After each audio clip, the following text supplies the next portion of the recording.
Ladies and gentlemen, I'd like to welcome you all to the Dark Knight press conference. The Dark Knight has now arrived for an exciting shoot here in Hong Kong, and this is the first time that in the history of the franchise of Batman has ventures out of Gotham City. I'd like to invite our honored guests to come up on stage. Academy Award-winning actor, Mr. Morgan Freeman, Mr. Bruce Wayne, and Mr. Batman himself, Mr. Christian Bale, Mr. Christopher Nolan, our director. My question is this your first time to Hong Kong? I was here 20 years ago when I was 13 years old, on my way to Shanghai, and we stopped overnight.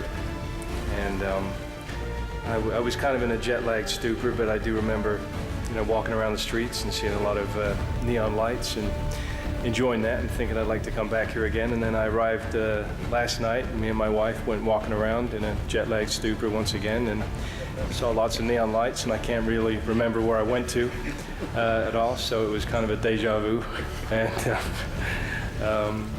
And I look forward to climbing to the top of your highest buildings and jumping off of them as Batman later in the day. Anything that you would look forward to doing here in Hong Kong? I won't be here long enough to do anything, really. My first question is to Director Nolan. You mentioned about choosing Hong Kong as one of your shooting locations. Why specifically? Why Hong Kong?